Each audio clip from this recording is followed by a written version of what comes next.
আসছি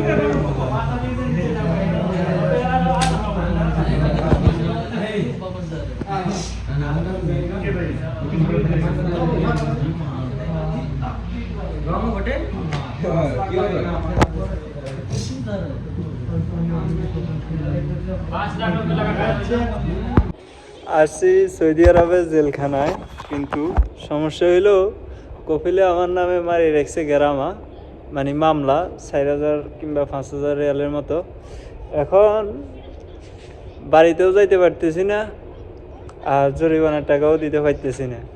তো আসলে বিদেশের বাড়িটা যত সহজ আপনারা মনে করেন অতটা সহজ না। এই যে আমার এক বড় ভাই, ওনার নামে হচ্ছে 12,000 রিয়ালের মামলা।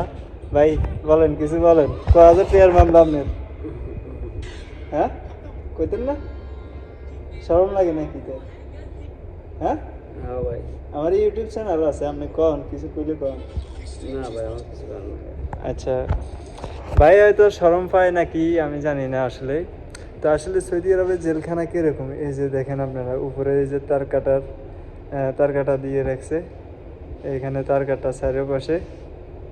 হ্যাঁ, আর এই যে আকাশ দেখতে পাইতেছেন কিনা আপনারা জানি না। এই যে চাঁদটা আপনাদেরকে দেখায়, এই যে চাঁদ, যে আমি একটু পরে ফিচার ক্যামেরা দিয়ে দেখাবো। তো এটা হচ্ছে আসলে জীবন। তো বিদেশের বাড়িটা আসলে যখন আপনি লাখ লাখ টাকা কামাইবেন তখন অনেক আনন্দময়। পরিবারের মানুষগুলো আপনাকে অনেকভাবে অনেক ভালো ভালো কথা বলবে, যেভাবে আপনার সাথে ভালোভাবে কথা বলে আপনার সাথে সম্পর্ক ভালো রাখা যায়। কিন্তু যখন আপনার পরিস্থিতি খারাপ হয়ে যাবে, যখন আপনার দুই চোখ অন্ধকার হয়ে যাবে, সামনের দিকে আর কোনো রাস্তা খোলা থাকবে না, সব পরিবারের কথা বলছি না, কিছু কিছু পরিবার আছে ওই সময় আপনার সামনে যেটুকু রাস্তা থাকে ওই রাস্তাগুলো বন্ধ করে দেয়।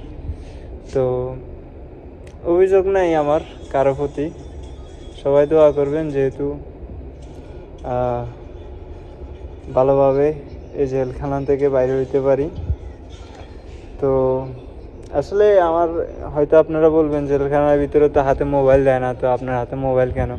আসলে আমাকে যে সফর মামনু করে দিছে, আমার নামে যে মামলা হয়েছে, তো আমাকে ফোন হাতে দিয়ে বলছে যে তুই তোর মালিকের সাথে কথা বইলা দেখ, যদি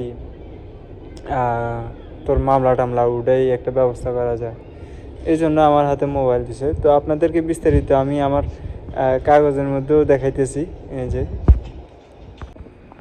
ইনশাল্লাহ যেহেতু খুব তাড়াতাড়ি জেল থেকে বাইর হয়ে সমস্যাগুলো সমাধান করতে পারি ইনশাল্লাহ, আমি হার মানব না। কারণ খুব কাছের মানুষগুলোর আসল চেহারাটা দেখে ফেলছি।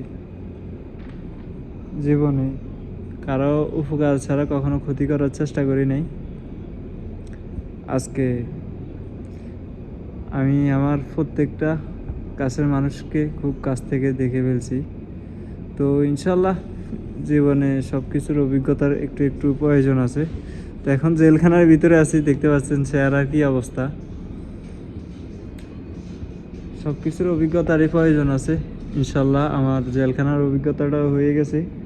এই অভিজ্ঞতার সাথে সাথে খুব কাছের মানুষগুলোকে চিনে ফেলছি। তো আমার মনে হয় এটা লাইফের সবচেয়ে একটা পজিটিভ দিক। আমি এটাকে শিক্ষা এই জেলটাকে আমি জেল হিসাবে না নিয়ে, শাস্তি হিসাবে না নিয়ে শিক্ষা হিসাবে নিয়েছি। তো এই কারণে আসলে কষ্ট লাগতেছে না, কিন্তু কষ্ট লাগতেছে ওই ব্যাপারগুলো নিয়ে, যে খুব কাছের মানুষগুলোকে চিনতে পেরে খুব কষ্ট পাইছি, এইটাই বাস। তো সবাই দোয়া করবেন। আল্লাহ হাফেজ, আসসালামু আলাইকুম। এইটা হচ্ছে আমার সফর মামনুর কাগজ, এই যে আপনারা দেখতে পারতেছেন কিনা, যারা আরবি জানেন তারা অবশ্যই পড়তে পারবেন। এটা হচ্ছে সফর মামনুর কাগজ, ঠিক আছে। আর এগুলো হচ্ছে এই যে আমার আকামা নাম্বার সহ ডকুমেন্ট বিভিন্ন ধরনের। তো আসলে এই যে দেখতে পাচ্ছেন আপনারা, এই সবগুলো কাগজ আমার আজকে সফর দেওয়ার কথা ছিল। আজকে অবশ্য সফর না, আজকে হয়তো কাগজপত্র এগুলো রেডি করলে 2-1 দিনের ভিতরে সফর দিত।